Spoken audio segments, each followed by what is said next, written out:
राम राम मित्रों। इस वक्त मैं बाबा नीम करौली की समाधि स्थल में हूँ और समाधि स्थल में आने के समय हमें जो महसूस हुआ, जो ऊर्जा महसूस हुई, उसके बारे में एक लंबी चर्चा और गहन चर्चा मैं आपसे करूँगा। सबसे पहले तो जब हम अंदर समाधि स्थल की ओर प्रवेश करते हैं तो एक संदेश लिखा हुआ है कि मुझे मेरे अंदर के नकारात्मक मन से, अर्थात नकारात्मक विचारों से, अवचेतन मन जो होता है वह हमारे अंदर नकारात्मक विचार जो होते हैं उनको खत्म कर दो बाबा। बाबा मेरे अंदर के नकारात्मक विचारों को खत्म करके मेरे अंदर सकारात्मक विचारों की ऊर्जा को भर दो। तो समाधि स्थल में आने के बाद बाबा नीम करौली का जो दर्शन हमें प्राप्त हुआ, कहते हैं कि बाबा नीम करौली ने वृंदावन को अपने देह त्यागने का स्थान चुना था।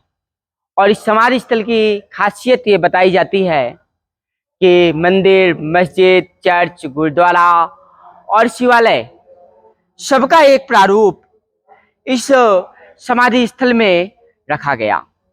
बाबा के चरणों के दर्शन आप कर सकते हैं। हाँ, तो यहाँ चरण हैं और इस प्रकार से चरण, और ये गुलाब के पुष्प बाबा को बहुत पसंदीदा थे।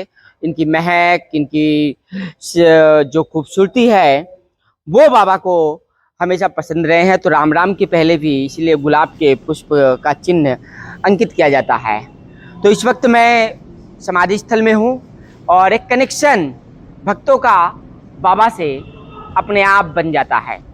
तो कैची धाम वैसे भी प्रसिद्ध है, लोग जाते हैं, और वृंदावन में भी बाबा का जो समाधि स्थल है, तो जो कुछ लोग कैची धाम नहीं जाते वो समाधि स्थल में भी बाबा के पंचतत्व में विलीन होने के बाद उनकी ऊर्जा को यहाँ वृंदावन में महसूस कर सकते हैं।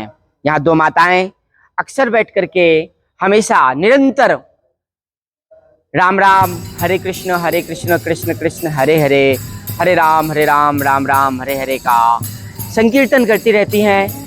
ये स्थल अपने आप में बांके बिहारी मंदिर के समकालीन इतिहास में एक महत्वपूर्ण स्थान बना हुआ है और हम लगातार आपको इस समाधि स्थल से यहाँ की खूबसूरती भी दिखा रहे हैं। और ये महाराज जी की कुटिया, ये महाराज जी की कुटिया है। तो जब महाराज जी वृंदावन आया करते थे तो इसी कुटिया में निवास किया करते थे। तो महाराज जी अपने वृंदावन प्रवास के दौरान यहाँ भक्तों को दर्शन दिया करते थे एवं कुटिया में विश्राम किया करते थे। तो ये महाराज जी का विश्राम स्थल है, यहाँ नजदीक से दिखा सकते हो। तो अंदर क्या कहते हैं, अंदर का जो दृश्य है महाराज जी की फोटोज इसके बीच से आ सकती है आराम से। तो शिक्षों के बीच से हम आपको प्रयास कर रहे हैं। और ये देखिए कि यहाँ पर भी महाराज जी के उसमें, और महाराज जी के हाथों के, आप जो उनके हमारे हाथ के जो हथेलियाँ होती हैं उनका जो पृष्ठ भाग होता है, ऊपर का भाग, उसका भी बहुत अच्छा दर्शन यहाँ दिया गया है। और गुलाब के पुष्प से बनी हुई एक कलाकृति, चारों ओर राम राम राम राम लिखा हुआ है। महाराज जी से तो हमारी भी कहीं ना कहीं एक ऊर्जा जो मुझे महसूस हुई थी वो लगातार हर एक चित्र से, हर एक उनकी मूर्ति से, प्रतिमूर्ति से महसूस होती है। और वास्तव में लगता है कि आज भी अपनी तस्वीरों के माध्यम से महाराज जी हमारी ओर अपनी कृपा दृष्टि बना करके रखते हैं। वो मुस्कुराते हैं तो उनके होंठ मुस्कुराते हुए नजर आते हैं, वो आंखों से देखते हैं तो ऐसा लगता है कि वो हमें देख रहे हैं। और वो चितवन उनकी जो है महाराज जी की चितवन चितवन एक अलग तरह की चितवन, जब वो किसी को एक अलग ही सारगर्भित दृष्टि से देखते हैं, गंभीर दृष्टि से देखते हैं, तो महाराज जी की हर एक चितवन का अपना एक अलग अंदाज है। यहाँ आप देखेंगे तो ये गंभीर दृष्टि है महाराज जी की, और वहां से लगता है कि सीधा महाराज जी से हमारा एक कनेक्शन हो रहा है। वो जो ऊर्जा कहते हैं ना, ट्रांसफर करते हैं अपने भक्तों को, कि भक्त के अंदर महाराज जी की जब ऊर्जा आती है तो जीवन में एक उद्धार, जीवन में एक नई ऊर्जा आती है।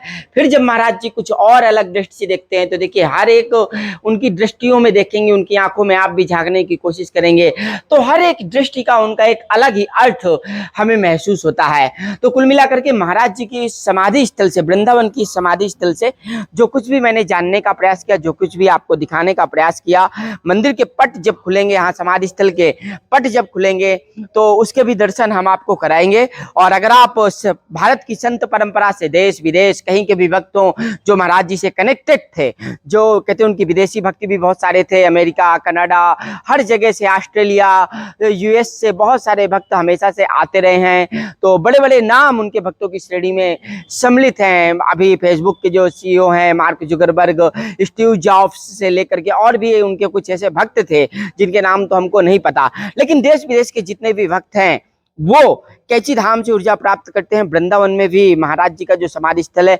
वहां से ऊर्जा प्राप्त होती है। और जो कलयुग में कहते हैं ना, संत समाज ही व्यक्तियों का कल्याण करते हैं, जन कल्याण करते हैं। तो इस जन कल्याण की हमारी यात्रा में और संत समाज के दर्शन में, भारत की संत परंपरा का दर्शन बताने में हमारा ये जो प्रयास है, इसके लिए लगातार हमारा सहयोग करिएगा। हमारे चैनल को लगातार लोगों तक शेयर करिएगा, इस वीडियो को भी ज़्यादातर लोगों के पास पहुंचाइएगा ताकि लोग भारत की संत परंपरा को महसूस कर सकें। और भारत का जो प्राचीन इतिहास है, जो दैवी, धार्मिक, आध्यात्मिक इतिहास है, यही भारत की एक मूल पहचान है, भारत का यही मूल है। तो बने रहिएगा फुल स्टॉप में लगातार सौरभ द्विवेदी के साथ।